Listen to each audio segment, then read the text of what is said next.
So let's get into it. We'll have a good conversation, you guys. Our conversation today here is about fraud, viewability, but not to focus on the negative, but the positive. How can brands be effective, connect and engage with consumers, and build their businesses in this context today of what we're dealing with, right, in the marketplace? So why don't you both start by introducing yourselves, your companies, the role you play, and a little bit about the role your companies play in this world that we're talking about. Sure, I'll start. We're talking about brand safety today too, right? So Yes. yeah. So I'm Caitlin Borgman. I lead sales and customer success for Wide Ops. For anybody not familiar, we are a cybersecurity company, and we are focused on working with partners to help protect revenue and reputation caused by malicious bots. You read about malicious bots in the news every day. There's actually over 20 or so different threats. Ad fraud happens to be the most profitable cybercrime today. And that is what we're most known for here in Cannes, is protecting our clients from ad fraud. Kurt? Hi, my name is Kurt Kratchman. I work with Oracle Data Cloud. It's great to say that because a couple months ago I would have come up here and said I worked for Grapeshot, but we were acquired a few months ago, which is great to be part of the Oracle Data Cloud family. And what Oracle Data Cloud has done in a very special way is brought together audience, context, and measurement in a way that really no other company has done yet. And audience we understand as people, right? Finding the right people for the right marketers, and then context, making sure that content that we find in and display and present and bring those audience to is done in a brand safe way. And then of course measurement, IVT, viewability, all those outcomes that need to be measured, we do that in a comprehensive way. So those three pieces brought together are sort of the main things that Oracle Data Cloud now can do at scale. And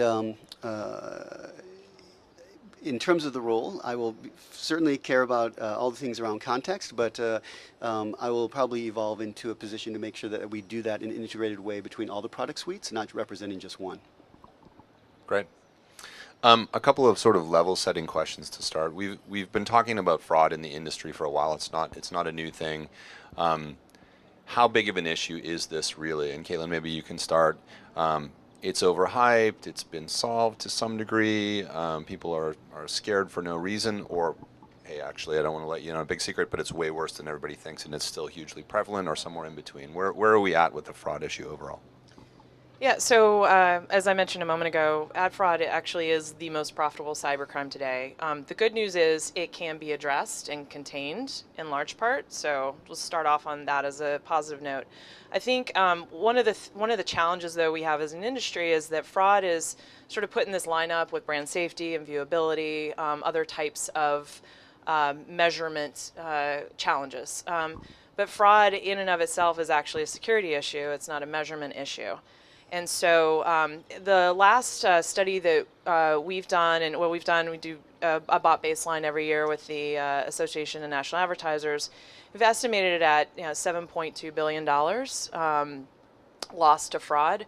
But what we've seen year over year is the ability, especially for those marketers who have controls in place, are vigilant about it, understand that it's a shape-shifting thing that you have to stay in front of, that they're able to actually contain it. So I think knowing that you do have an active adversary on the other end of the equation that's motivated by money and the amount of money that flows into digital advertising, we do have to be mindful that it's not something that you've solved and can move on to the next thing. You just have to be aware, vigilant, and in front of it. And eventually, and like our mission as a company is to disrupt the profit centers, to actually make it less profitable and harder of a crime to conduct, and then they'll go find some other way to make their money, right? So it's still a problem, but we are seeing progress in containing it, and in order to continue to drive it down, we really need to just stay on top of it. Yep. Caitlin, you mentioned brand safety, obviously a slightly different issue, but another issue that brands are contending with today. How much of my media investment is really being seen by human beings? And also, to what degree is my message in the right place, and or is it being viewed in the context of something that we don't want it to be in? When you guys are talking to clients, brand marketers, the industry, Kurt, maybe what's your perspective? If you want to share, how much is this holding back spend? How much are clients saying, look, I'm not going to spend as much, or I'm not going to move as thoroughly into digital opportunity right now because of these concerns or a fear of them? How much is it holding us back? Well, I'll characterize it a little bit differently. I'll say that we're here to help solve that problem. So because spend is continuing, right? Spend is going somewhere, and people want to continue to spend in digital, and our job is to make sure it's that investment is borne out by the marketers, and they get the return that they want. It's a concern for everyone at the board level now too, right? Before it used to be a technical issue, a monetary issue, an irritant. It'd be almost embarrassing to see certain content associated with other types of content. But now it's become so prevalent and important as a board issue. People are really moving budgets around to places that they can get guaranteed viewability, guaranteed safety. And from our perspective, we think that's just the beginning. What we see in the beginning days, we saw you might call standard brand safety. Sometimes we nickname it the dirty dozen, things like terrorism or hate speech or things like that. Of course, no one wants to be around that, but that's the table stakes. The real issue in brand safety today, from our messaging, is custom brand safety, meaning a brand, let's say a holding company or CPG has 400 or so brands in their portfolio. Every one of them has different requirements around brand safety. So you can't use just a standard solution. You have to have a tool and a ecosystem that can support news that pops up around that brand that they don't want to be avoided, they want to avoid or not be associated with, or content that they do want to target in a meaningful way. And that's what, in terms of Oracle Data Cloud's product with context, that's a unique value proposition for custom brand safety. And for us, how that's been measured in terms of success, it's just been one of the drivers of the revenue for this business. And I think that is enabling more spend to take place because we're giving the tools and the confidence back to the brands to make decisions on what they can be around and what they can avoid. Right. The brands have the dollars, the publishers have the audience, the agencies are making buying decisions or recommendations. Everybody's concerned about where is my ad and who's seeing it. But ultimately, does the responsibility lie someplace in particular? Is it everybody's responsibility? Is it the publisher's responsibility to make sure that there's real audience and that your ad is in the context you want? Or where does the responsibility belong, if anywhere? Yeah, that's the loaded question, right?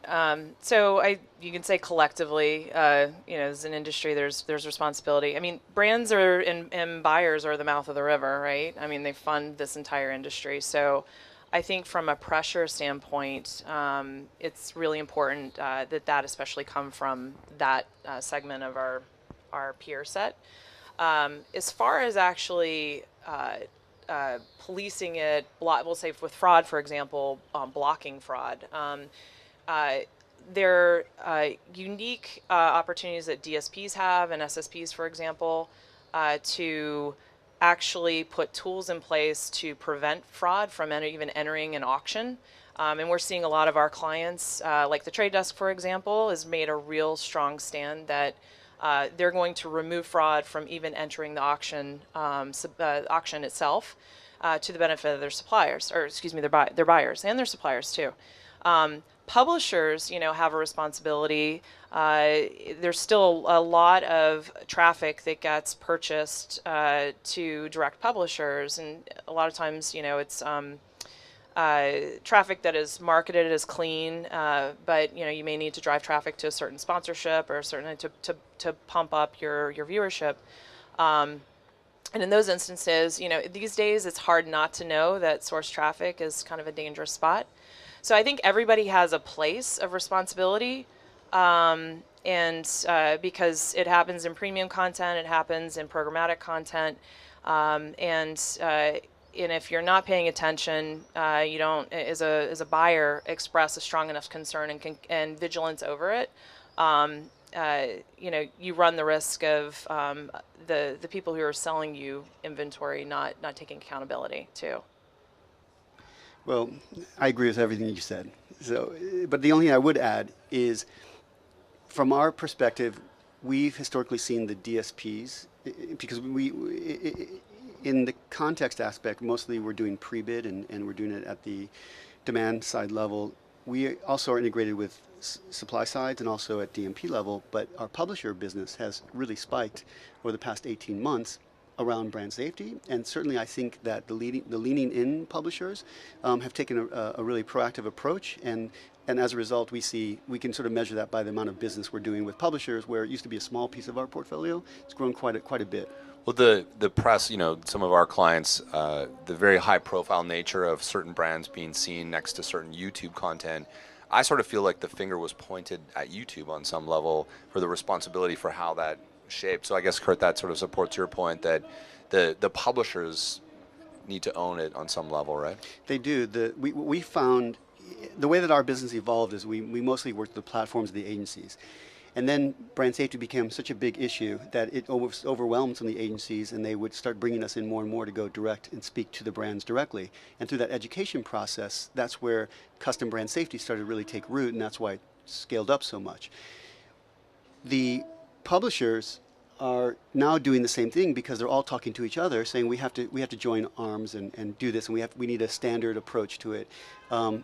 Yes, there's a lot of visibility with the YouTube piece, and they are making some strides to that, but there's more to be done because their inventory just keeps expanding, and it's also video, and video's not exactly, it's very different than display.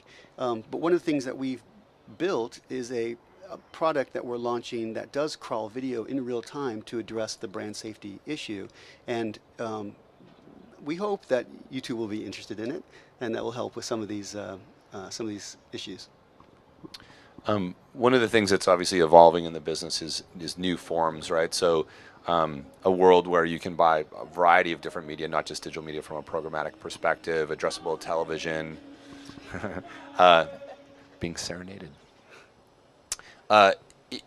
Do you see, is there a risk that as other media channels come online, over the top television, whatever, that opens up for both brand safety and potentially fraud related issues as well? Is this going to apply as we move into some of these new frontiers? Absolutely.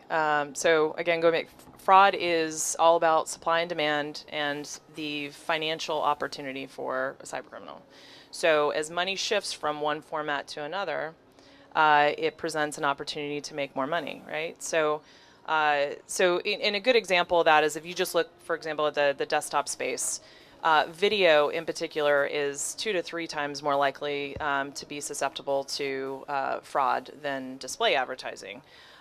Historically, PC-based browsing sessions were more likely to be gamed by botnet operations than Apple. That just was simply because there were more people to hack. Now that's changing because I have more incentive to actually hack a Mac user, right? And then we're seeing that too in mobile, right? So mobile money is shifting to mobile. So we're seeing more innovation in mobile by botnet operators. And so OTT in particular, if you look at just the shift of TV dollars into digital platforms, TV viewing platforms, is one of the biggest areas that a lot of our clients are asking us about, and we should absolutely expect that will be an area that we start to see more patterns in. Yeah. And then beyond that, maybe it's out of home, right? So you can just see the progression. But thank you. we agree. We see the uptick of interest in brand safety and context in the programmatic television, OTT, network television, smart TVs, becoming also increasingly important. We're there with solutions, and they're starting to test with these kind of products now. But everyone's at it. Everyone's sort of coming at a different angle, right? Some are very interested in understanding how they can pull out the content from the video so that it can be targeted in a more specific way, which I think is really interesting. That's great because that makes it relevant. At the same time, you have all these. You start bringing IP addresses in, right? And all of a sudden, you have all these agents who can create all kinds of havoc, and I think that with our solutions, I think with your solutions, I think there's we're all attacking this in a meaningful way, but I still think there's going to be some interesting surprises in front of us that we will unpredictable. We can't foresee at this point. Yeah. So much of what we do today is based on data and insight around consumers, right? The sort of holy grail now is you can collect a lot of signals around who a consumer is and what they're doing and their digital behavior, and how do you understand what their needs and wants are, and find the right ways and places to connect with them. If that's all predicated on having a clear understanding of their behaviors, and yet that system is corrupted on some level, right? Did that person really do that? Is that really a person? Do you guys see, what's your experience been with, whether it's fraud or context, where do we stand with our data sets right now? And how much confidence should we have in the insights that we think we're gathering from consumer behavior, if they're even actual consumers? What's your perspective on that? I love this topic because I think there's a lot of attention given to wasted or lost media dollars to fraud, and obviously there's a lot of solutions in place that are combating that. There's very little attention given to the downstream impact, which I think is like what you're getting to. There's, I think the classic example, right, is there's billions of in-market car shoppers, yet there's only 20 million cars sold in the United States, for example, every year. So botnets they do things like cookie sweetening, especially for audiences like Hispanics, right? Highly sought after. It's hard to get to. So there are tactics like that. We've also seen accelerated rates of, if you look at like retargeting campaigns, we're using first-party data. Where fraud escalates the further down the funnel you get. Although bots don't buy, they can take attribution credit for it. So there's definitely downstream impact to that. A lot of clients we work with, we're able to, and our core technology is able to differentiate between a bot-driven browsing session versus a human-driven browsing session, because most bot activity is actually coming, we'll say 3/4 of it's coming from, or 2/3 of it, 3/4, sorry, is coming from malware-infected machines where you have access to real person's data. We're able to start to differentiate the bot operating off of that machine versus the real person and funnel that back to clients to strip out of their first-party data to have cleaner attribution and also have cleaner targeting models. So I think there are solutions out there to address it. But it is worth, I think this is one of those topics where we aren't spending enough time talking about. Data for us is not just the United States. We're looking at data globally, and we're looking at data oftentimes in context, let's say in 175 languages. And that's an important aspect of what we're thinking about here, because the international companies that we work with are buying data and using data all over the world. Every market has a bit of a different data ecosystem. Audience is very strong in the United States, behavioral data, but obviously not very available in, let's say, China.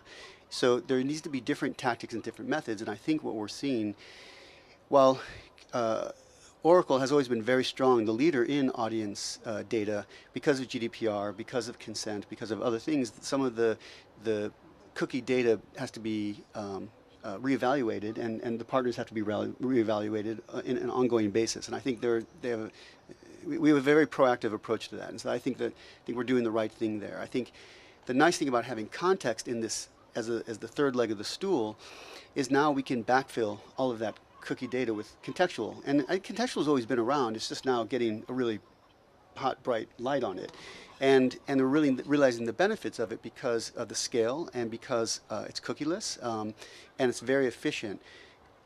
Obviously, we like the idea of bringing those two together because together it's better. But in some cases where there might be an issue with that third-party data supplier or blending it, you can always go back to context. But I also think that the brands who are buying that data are also looking at their data sources like they've never had before.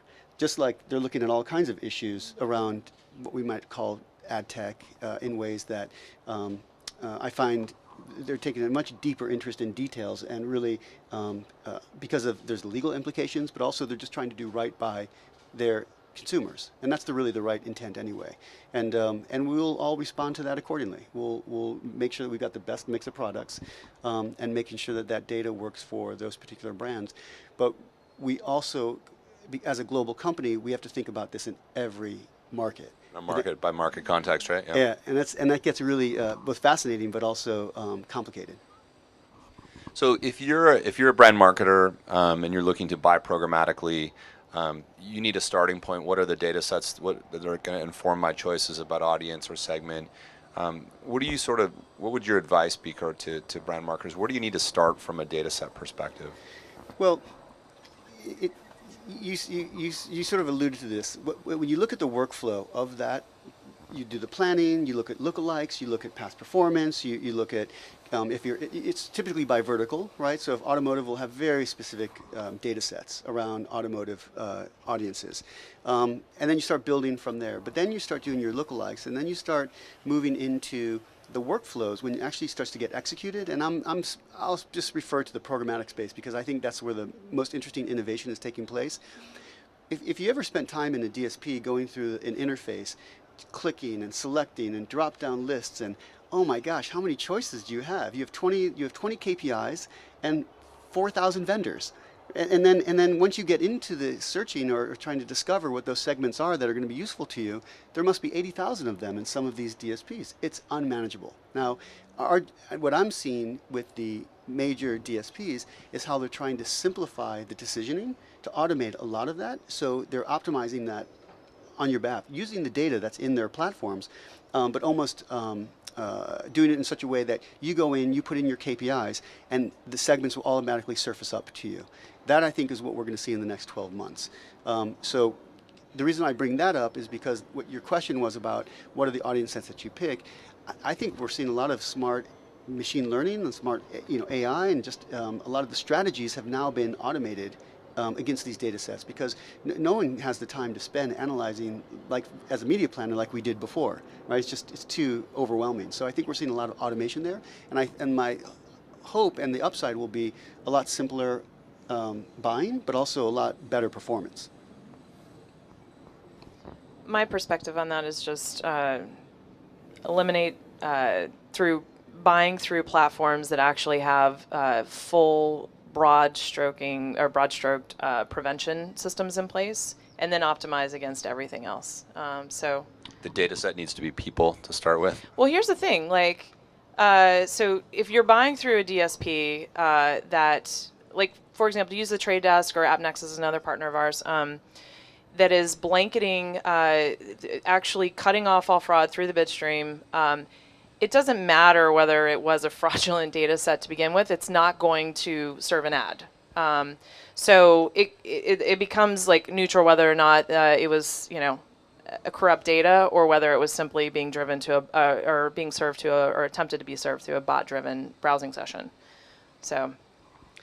Just one more point on that, because you bring up an excellent point. Most of what we do around brand safety is to prevent it from ever getting into the ecosystem. There might be in the bid stream, but we'll never allow it through. Right. How do I frame this? Let's just say there's other companies who do this post bid, and we just think that's like double dipping, and that's the wrong way to do it. So that's why I emphasize pre-bid about how we do context, is that we just never, and especially around brand safety, we just don't let it in the first place. So we just, it just becomes, let's focus on the more interesting outcomes, not these kind of irritants.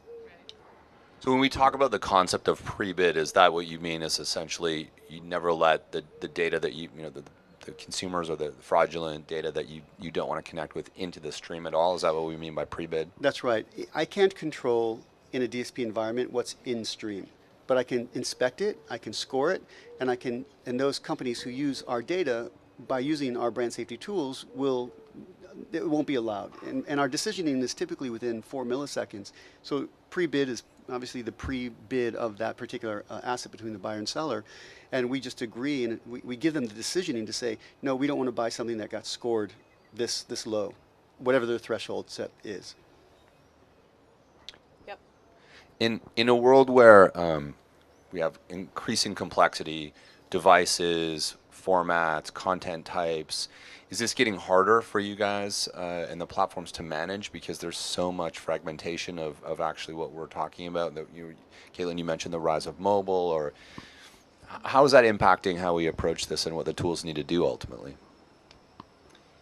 Yeah, I think obviously, like you look at mobile, for example, you have the challenge of in-app versus mobile web, and I think everybody experiences some of the same challenges with that, some of the same limitations around that.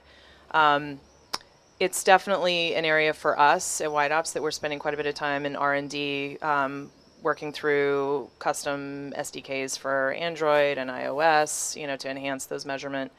Same thing for CTV. Like if you look at like operating systems aren't standard across, especially if you look at something like OTT.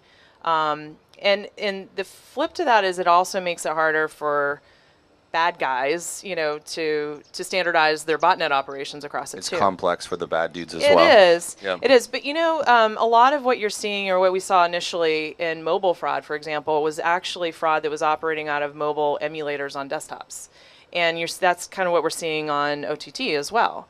We can catch that, And the innovation for us and for them is in these newer environments. So yeah, and that's part of the arms race. Fragmentation, not just in the platforms, but also in the new types of content that are being creating for these platforms. There's a lot of new formats that are coming out too that create nested iframes was the bane of any web developer's existence during that era, and now in the SDK environment around mobile and the complexity of the TV environment as well, there's new standards that are coming in, new infrastructure, and yes, we have to keep up with that, and that's why I think companies in the space who are sort of consolidating, who are sort of best in class, who are sort of locking an arm, I think there's a lot more collaboration happening as well. I find, especially here at Cannes, the conversations I've been having have been much more open and collaborative, as opposed to, hey, we've got it all figured out. People are just being more honest about it. Yeah. I think historically, one of the reasons that I think a lot of clients lent towards private marketplaces versus bidding in the open exchange was to have more control or more sense that they were less exposed to some of these issues. Is that still the case, or has that been solved? Are people more open to the marketplace now? Yeah, we see a big rise in PMPs, and certainly the tools that they're empowered with are becoming.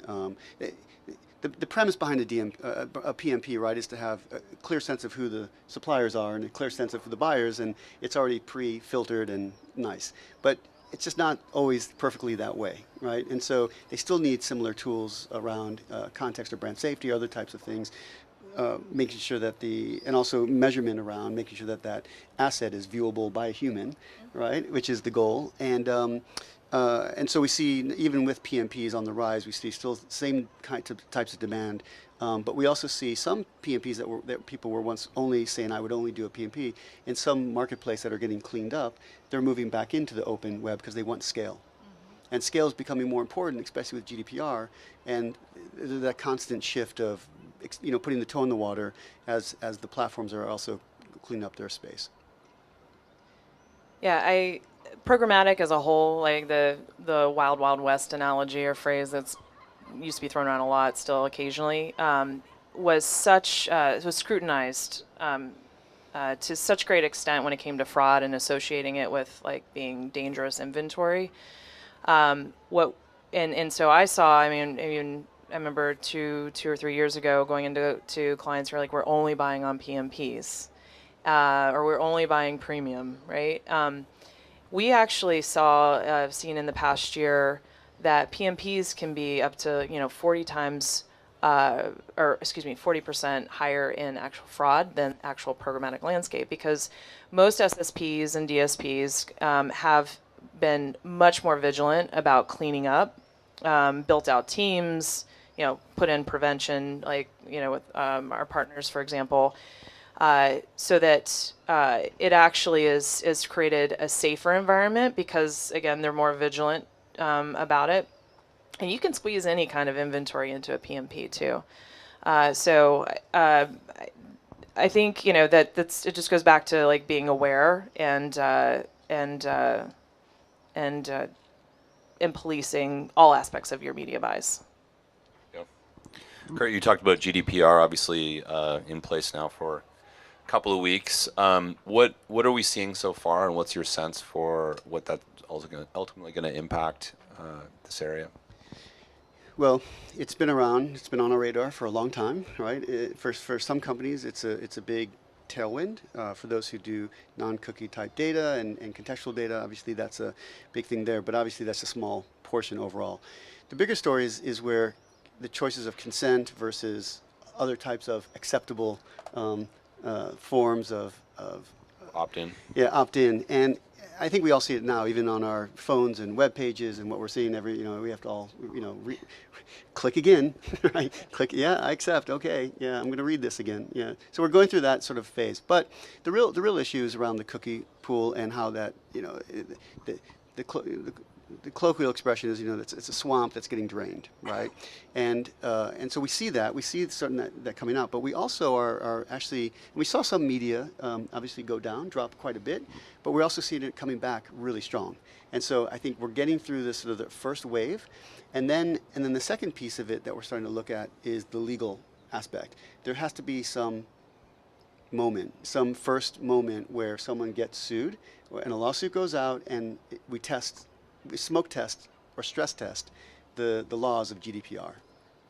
When that will happen, I would say it's got to happen. Someone is fined 5% of their global revenue. Yeah. We'll wake up and pay attention. But the world, and it will be in court for a long time, and things like that will be hard, it will be challenged, and then things will settle down. But as everyone's sort of reorganizing themselves, certainly it's creating a lot of, lumpiness in spend, and people are shifting. And then there's also a lot of deals that are just suspended. Business has just been suspended, waiting to see if people will buy their data, will close a deal, a publisher will do it. All these, everyone just sort of wants to wait and see. And I can't predict how long that will last. But just from a programmatic and sort of a data perspective, I can already see a big shift that went really quiet, and then starting to slowly pick back up in terms of volume.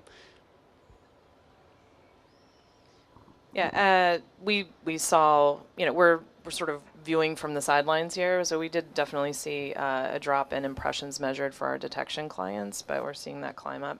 I think the interesting thing as it relates to ad fraud, though, is knowing that most fraud is happening from compromised devices that everyday people use. A GDPR is sort of a zero-sum game. Like it doesn't really make a difference. Like if you've opted in, the bot's opted in too. It would be interesting to watch, though, is if there really is an impact. There's certainly a business opportunity if you're a botnet operator to sell, opted-in customers or segments, right? Yeah, great. There's I always don't think something. that. It's like you Let's go just do have to that. chase everything. It's a business opportunity for Right. somebody. Yeah. Well, thank you guys. Excellent conversation. Final quick question. We're back here at Cannes next year. How have we evolved on this topic? What have we solved? What's different? How's the conversation changed next year, 1 year from now? Kayla. More DSPs and SSPs have implemented blanket pre-bid solutions in place. So it's automatic.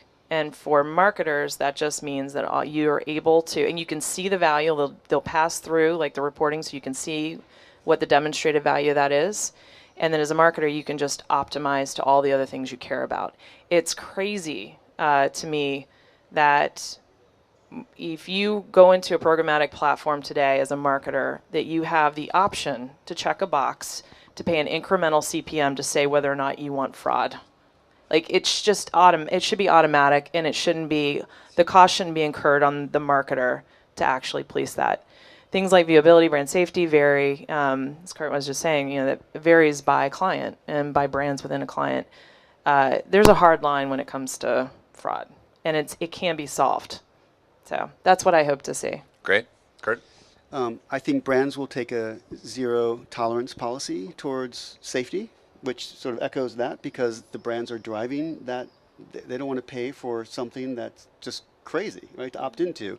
The second thing I hope we'll see, or hope we'll hear, is Mark Pritchard will say mission accomplished.